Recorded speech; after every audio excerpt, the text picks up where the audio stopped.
Семејството Златеви од Кавадарци не сонувале што ги очекува кога се согласиле да ги донираат бубрезите од 59 годишната Верка која починала ненадејно од анеуризма.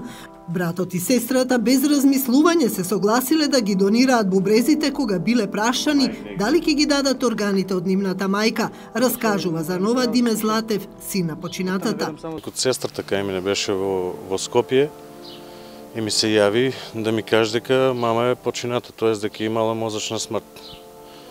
Со тоа ја бев на пат за Скопје, усвари моментот, кога ми се јави она да ми каже дека и пришла докторката Софијанова со докторот Филипче, да се спасат два детски животи и да донираме 2 бубрега од мама. Нели, кога слушнаме дека се детски животи, ни прифанаме на сето, т.е. Подпишаме документ кај што одобруиме да се извадат 2 бубрега од мама да се трансплантират на децата. После ни го подпишаме документот, нели? И се состанаме со докторката Софијанова за да се договориме кога телото ќе пристигне за погребот. Златев тврди дека Софијанова им објаснила дека според правилата погребот ќе биде платен од државата и ветила дека телото на неговата мајка ќе биде транспортирано до капелата во Кавадарци. Но телото на починатата не стигнало на погребот, каде што биле собрани роднините и пријателите. По долго чекање луѓето си заминале, погребот бил откажан, цвеќето и венците фрлени. Требаше погребот да го правиме во вторник, а усвари не го правиме во среда. Значи, ни чекаме, погребот беше закажан во вторникот. Во 14 часот, кај што телото не се појави, нели, на телефони не ни дигаа, не креваа на телефоните, заради тоа што не знаеа што да кажат. Ми се јави Алексеј Дума, тогашниот директор на судска медицина, со изговор дека телото се заглавило у лифтот. Да. И после тоа Софијанова, докторката Софијанова усвари, беше кај нас вечерта. Дојди, на некој начин да го оправда сето тоа, како е. Ама оправдување нема, нели, тело загубено. Јас пријавив во полицијата за да го најдат телото на бутел, што се вика фрлено.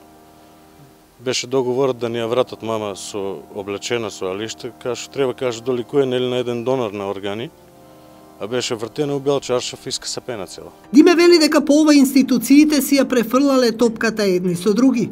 Горте што направиле хумано дело и спасиле 2 живота, но вели дека траумите поради неажурноста на надлежните ќе останат за цел живот. Не стигна документ дека имаме трансплантирани органи, значи ни испратија само смртовница, отпусна листа од болница, у која вика дека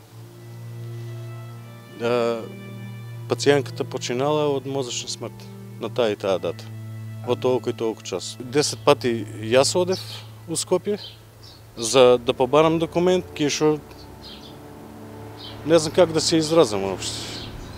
После тоа почнав со адвокати, се изнадавав на пари за адвокати за да бар нешто, значи да имам, сакам, доказ ето го. И тоа го нема. За воа, вака ќе ви дајме, значи за воа што го направите ви, ќе бидете вработени, ви ќе бидете вака, ви ќе бидете на приказки за бали деца. Значи врска нема, ни што бараме документ и до ден денеска го барам документот, што не ми е издаден. Значи сакам да имам дека е едноставно сакам да имам заштита од државата. Каја фамилија на донор, пошто она не имаш само нас 20, мене и моите сестри. Никој друг. Доктора Спазија Софијанова тврди дека случајот немал врска со неа, иако таа е национален координатор за трансплантација и ги договарала работите. Таа вината ја посочи во Институтот за судска медицина, за кој вели дека задоцниле со обдукцијата, па телото не стигнало на погребот, но негираше дека било изгубено, па најдено во капелата во Бутел. Прво ме чуди зошто по 2 години сега се отвора случајот. Која е целта? Процедурата е телото да оди на обдукција, за да се потврди дека се земени бубрезите, но не беше изгубено. Таму имале многу работа и телото задоцни на погребот. Единствено што признаваме дека е направена грешка што не беше облечена, но тоа требало да го сторат во судска медицина, рече Софијанова за Нова.